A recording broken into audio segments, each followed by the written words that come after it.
Mark St. George is the co-founder and president of Zoplex,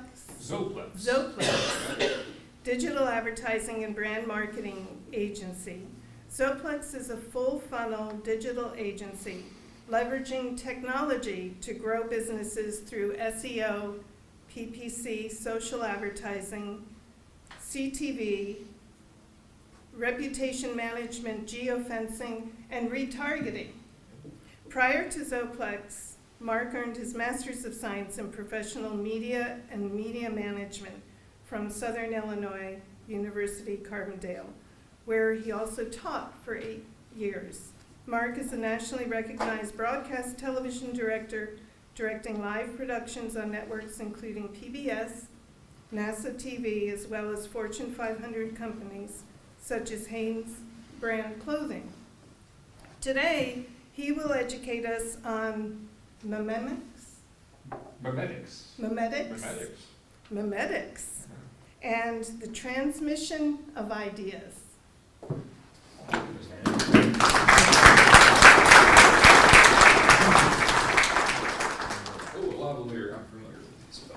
Well, great morning, everyone. I think I always love to start the day with friends.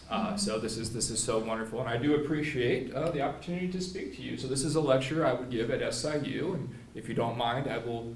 Sorry, just saw a runner with a bag of trash go by. I'm very interested by that squirrel. What's in the bag? This is a lecture I would present at SIU, and with your permission, I will start it in the same way with a bit of an experiment. So with your kind permission, in a moment, I'm going to ask you to close your eyes and place your credit cards on the table. No. I'm going to ask you to close your eyes, and fair warning, I'm going to whistle very briefly. And as I'm whistling, I would only say, ask yourself this one question. Do I recognize what he's whistling? Do I recognize what he's whistling? Okay, so if you're willing to participate, please close your eyes. Helps take a breath in, 3, 2, 1, hold. Take a breath out, 3, 2, 1, hold. I'm going to begin whistling in 3, 2, 1.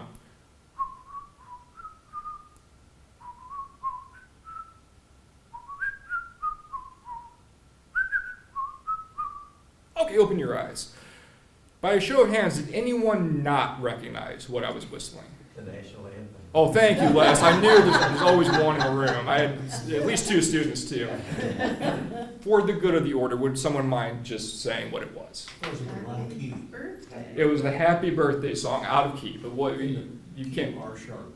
You gotta do what you can. So that's very interesting. Now, if you were somehow able to move past the utter embarrassment of a 40-year-old man whistling at you at 9:15 on a perfectly serviceable Wednesday morning, several things in your brain might have happened. It's obvious everyone in here recognized what I was whistling, but how? I didn't tell you. I didn't say this is the birthday song. So you all recognized it, but what does recognizing mean?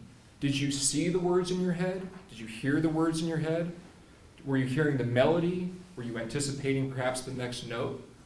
Perhaps abstract things, images came to mind of birthday parties, children, balloons, clowns, presents, ice cream.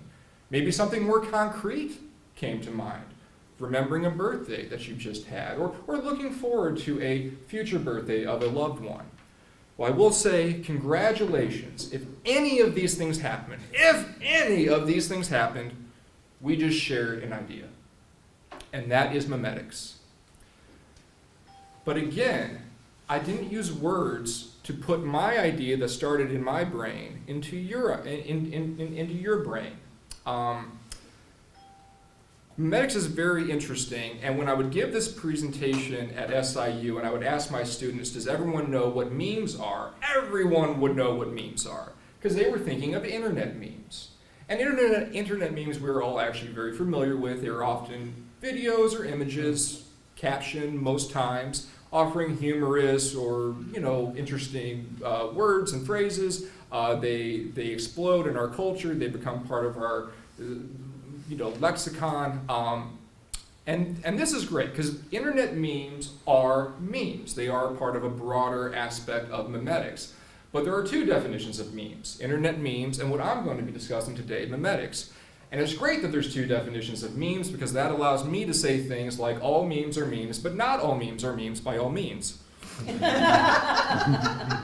So let's talk about memetics. And again, internet memes fall under memetics. But let's start with a working definition, okay? So memetics are, I'm sorry if that's small, an idea, behavior, or usage that spreads from person to person within a culture. An idea that spreads from person to person within a culture. Okay. Memetics can be anything. They can be advertisements. They can be music. They can be images. The best example are words. Dr. Daniel Dennett, a philosopher who sadly passed away last month, he was emeritus professor at Tufts University, gave a very helpful definition of memetics. He says memes are ideas we can put into words. And so when we talk about ideas that we can put into words, something that comes to mind is what is a good meme versus a bad meme? What is a good idea versus a bad idea? And again, this isn't the Animaniacs good idea, bad idea. Morality is rather removed. It's secondary, often tertiary. A good meme replicates and is spread. A bad meme is forgotten and replaced. Okay, so that is a good way of thinking of memetics. And you can think of the longest game of telephone ever if we're doing mass communication, but let's just start with the people in this room. If I were to go over to Steve, I'm not going to, don't worry, Steve, and I were to say, hey, Steve, we're going to play a game of telephone. I'm going to whisper a sentence in your ear, we're going to pass it around the room. If I were to say, the cat is fat, 4 words, each single syllable, 2 of those words rhyme. I guarantee you, unless we have a stinker in the room, that transmission will successfully get to Cynthia pretty well. If I were to whisper into Steve's ear, nip nark fluke kazoom, very likely that would not transmit well, okay? Good meme versus bad memes. Good ideas transmit well, and they replicate. Bad memes do not. Memetics began as an observation by Dr. Richard Dawkins, an evolutionary biologist, in his 1976 book, The Selfish Gene. He offers a very helpful sentence here, He says, memes as discrete units of knowledge are to culture what genes are to life. Just as biological evolution is driven by survival of the fittest genes in the gene pool, cultural evolution may be driven by the most successful memes, by the most successful ideas. I've been given an extra 5 minutes, Mark, so just to let you know, I squared it with the boss, so we're good to go. Dr. Daniel Dennett, in his book, Breaking the Spell, begins with this thought experiment, which I would like to share with you. Imagine you are walking through the woods and you come across a very pleasant meadow, and being a lovely day, you decide to sit in the grass. And being as observant as you are, you look down and you notice something very strange is happening. You see a single ant climbing a blade of grass. And it climbs and it climbs. And when it reaches the top, it falls off. And undeterred, it starts the whole process again. It climbs and it climbs and it climbs and it reaches the top and it falls. And you ask yourself, well, why is it doing this? What's going on here? What's in it for the ant? And the answer is nothing. There's nothing in it for the ant. And then you think, well, what is this then? Is this some sort of fluke? Yeah, it is. It's a lancet fluke. It's a small brain parasite that in order to continue its life cycle must enter the stomach of sheep or cattle. And so it hijacks an ant, as Dennett says, it commandeers it like an all-terrain vehicle and drives it up the blade of grass, giving it this idea. Removing self-preservation. All life instinctively has this innate need for self-preservation. When we see danger, we run. This parasite overrides that. And human beings are just like ants. We are susceptible to ideas overriding even our own self-preservation. I won't get too dark on the matter, but I mean, we can all think of ideas that people have died for. Many people have died for love.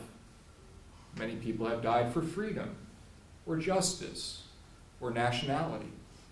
Many, many people have died for politics. Many, many people have died for communism. And many, many people have died for capitalism. These are ideas that people have died for. They've entered the brain, and they've overridden that self-preservation mode. So looking ahead, it's actually very helpful to think of memes as viruses, and you have to remove the negative connotation of viruses. We want our ideas to spread. Successful ideas do that. You already are familiar with memetic language. I guarantee you are using it to some effect. I used the example earlier when I would ask my students, are you familiar with memes? They'd all go, oh, of course, Mark, we all know what memes are. It's those internet things. But let me just ask you, if a video gets really popular all of a sudden and blows up and everyone's watching it, what do we say about that video? It's gone viral, absolutely. People are already using memetics in their everyday language, and they're not really familiar with where this stems from. Okay, so far we have a good understanding of memetics as ideas that spread. Successful memes are good memes. Bad memes do not replicate. Let me take a quick step back from memetics. This is very helpful, so let me transport you now back to your undergraduate days. Perhaps you took Mass Comm 101. If you did, you probably saw a chart similar to this. So this is a communication model. Please know there are many communications models. This is probably one of the most fundamental, foundational ones that undergraduates are taught. And so basically you have a sender, and that sender has a message. And that sender sends the message through a medium, and in the 20th century, the medium was typically thought of as television, film, radio, or print. And the message gets delivered to a receiver. And I'm sure you can tell why many people in mass communication theory refer to this as a linear model. This is an old model, and it doesn't not have, well, it's a double negative. It doesn't not have purpose. But if this is how you're basing your business model, it's time to upgrade your thought. And just to let you know, even by the 1940s, communication theorists realized like it can't be this clean. Like it just doesn't work like this. Like, first of all, certainly isn't there stuff that prevents the message from getting to the receiver? Yeah, there is. We call that noise. And noise I put on the end there, but that could live anywhere in the spectrum. It's anything that prevents, imagine getting a telephone call and you can't hear the person on the other end. The noise is coming through the medium. Perhaps the message is going out, but there's too much inundation with other marketing and other channels, and the message is just not getting in.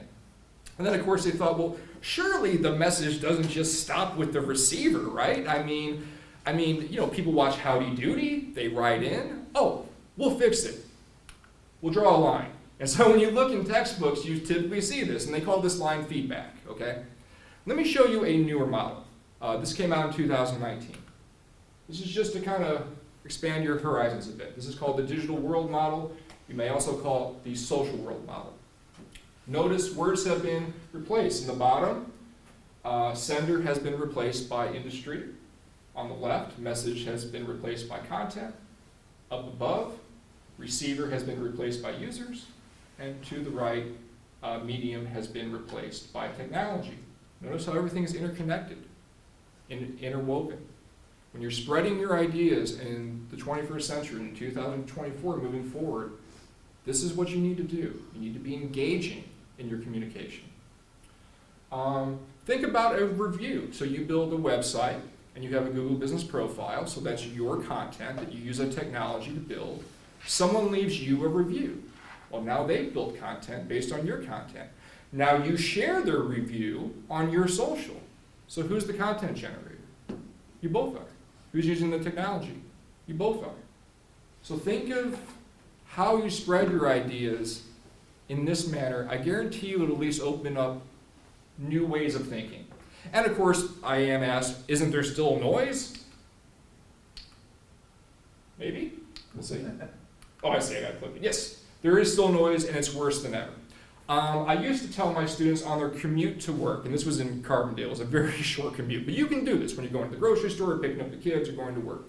Think of just in that car ride, how many times you are marketed to. Your steering wheel probably have, Ford on it.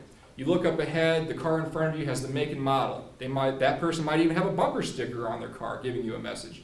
You look to the left, you look to the right, you see businesses with business signs, you look down the street, there are people walking, they have Adidas caps and Nike shoes, they're drinking Pepsi bottles.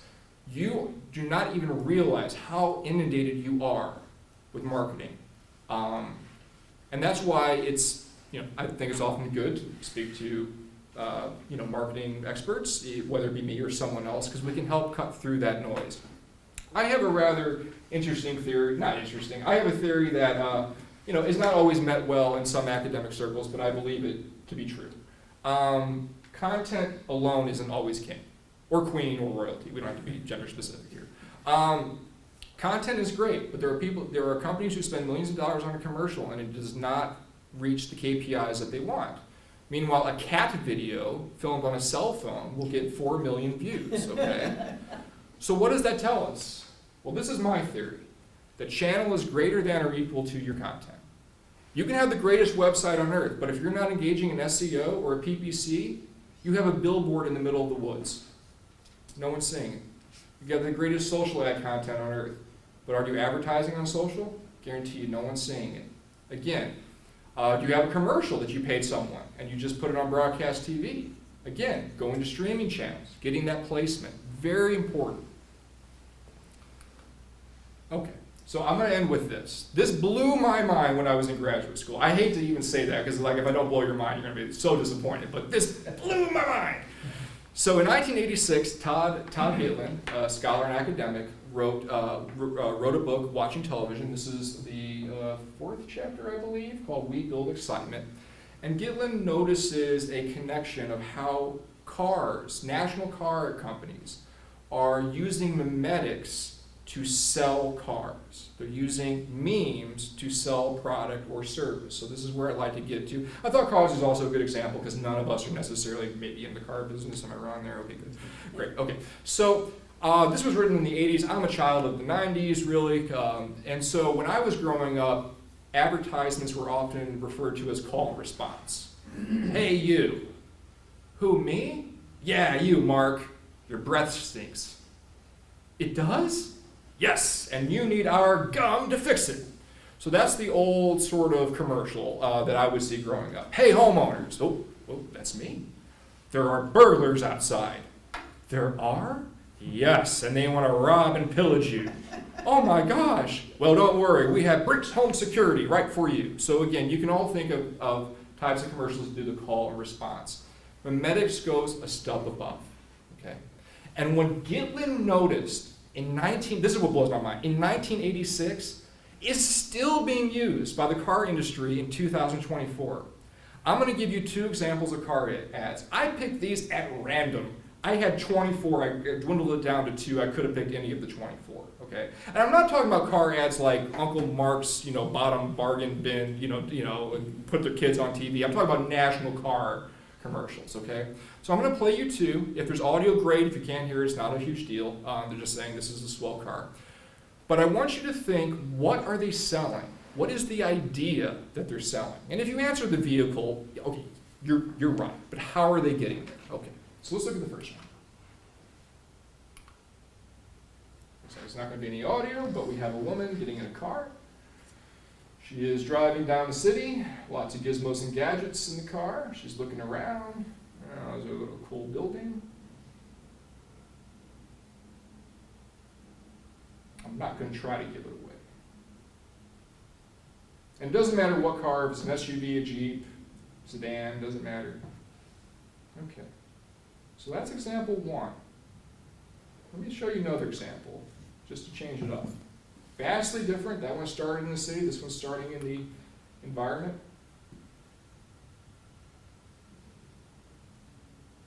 What do these car ads have in common? What are they both doing?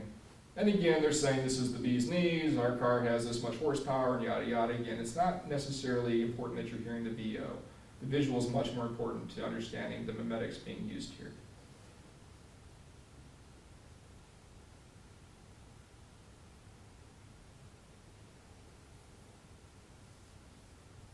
If anyone gets this, by the way, I have a prize for you. I used to do this in my class. If someone gets the word that Todd Gitlin discovered, I will give you a prize. So Does anyone want to take a guess? And I'll give you a hint. What didn't you see in these car ads? Please. Didn't see any crowds, didn't see any other people, didn't see any, everything is, first one is sanctuary. Yeah. She is driving in the city. Do you notice any other cars on the road? No. You are never going to be, you are never going to be driving your car through a stream like this. There are rocks at the bottom of that stream. You'll blow your tires. AAA can't come out there. What are you talking about? Why would they show it? You are going to be using your car to park at Schnucks, to pick up the kids, to go to work. You're not seeing any of that. You're never seeing anyone in gridlock. You're never seeing anyone search for a parking spot in a crowded lot. What else do they have in common? As pointed out, there's no other cars on the road. Yeah? I think they're more so selling the experience of the vehicle instead of. So close. Yes. That's So going to, it's like how the vehicle. It's how the vehicle makes you feel versus how good the vehicle actually is. oh my gosh. Okay, so you're going to get a prize. Yes, I saw this hand first. Adventure? That is so close, I'm going to give it to you. It's an emotion of driving. Yes. Gitlin describes it, I think, adventure is very good. There's a slightly better word only because it encompasses both of what all three of you said. Yes? Status? Experience? Another E word. Status? Escapism. Yeah. Your life sucks. Your life sucks. Your boss is unreasonable. Your job is hard. You're dealing with traffic. The kids are unruly. You have to pick up groceries. Your spouse is mad at you. You need to get away.